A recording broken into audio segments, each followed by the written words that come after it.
Hi there, my name is Laura at Kelland-May, and welcome to Equestrian Skill Builders. Today I'm going to do a position review on some photos that someone has sent in to me. This person sent me a lovely email with some images and said, I'm a fan of your videos. I'm heading to the EC Team Regionals on the 30th and was wondering if you could review my position. Yeah, I can. Let's take a look at one of the pictures she sent. Here's one of the pictures she sent in, and generally speaking, first off, what I think is, yeah, you know what? You're not interfering with your horse. You got a great position, and there are some things that you can do right now to get the judge's attention and get a better placing in your horse show. First thing is your horse's mane can be braided. That's always a really good thing to do. It gets the judge's attention and puts you out there in front of people who aren't braided or aren't turned out as nicely. Like the way you're turned out, you've got a great jacket, boots, proper gloves, and coat. You look really good that way. But the first thing that I noticed when you were out here is you need to look up. Looking up is really important because you have to see where the other horses are, and it helps to keep you in balance. And your eyes are looking down, that's going to be noticed, and you're going to lose points for that. Here's something else that I noticed. See this strap here? It's the extra bit of your stirrup leather.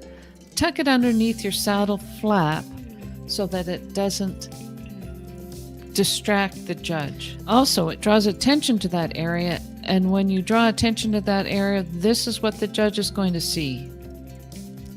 Your heels are not down.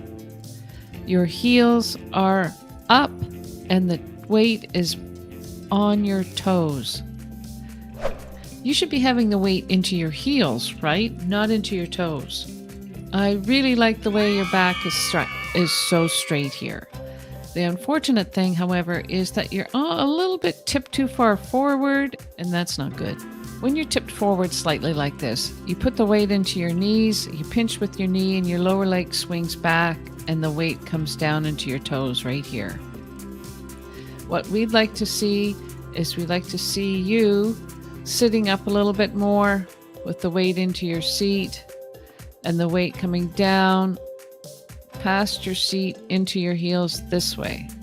It does look like you're doing a rising trot or posting trot, but even still, you should have a weight down coming into your heels rather than onto your knees and into your toes. Let's take a look. You've got a great position here, shoulder, knee, toe, but the weight is stopping here. We need to have the weight coming down into your heels. How are we going to get the weight coming into your heels? Well, here's a great exercise. Your 2-point position.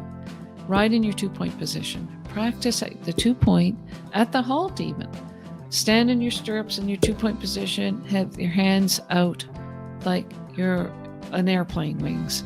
Have your arms out above your head. Have your arms out in front of you. Have your arms crossed over in your chest. Having this independence will make you and force you to develop an independent seat so that you can stay over top of your horse and not pinch with your knees. Try that 2-point position. Let's take a look at the other picture she sent. In this picture, it looks like she's cantering. Before we get into the actual position of this rider, I'd like to bring your attention to this bit. This is called a Kimberwick bit, and it's quite a harsh bit. Now, I associate, as a horse show judge, I associate the Kimberwick bit with ponies that run away and children riding ponies that run away.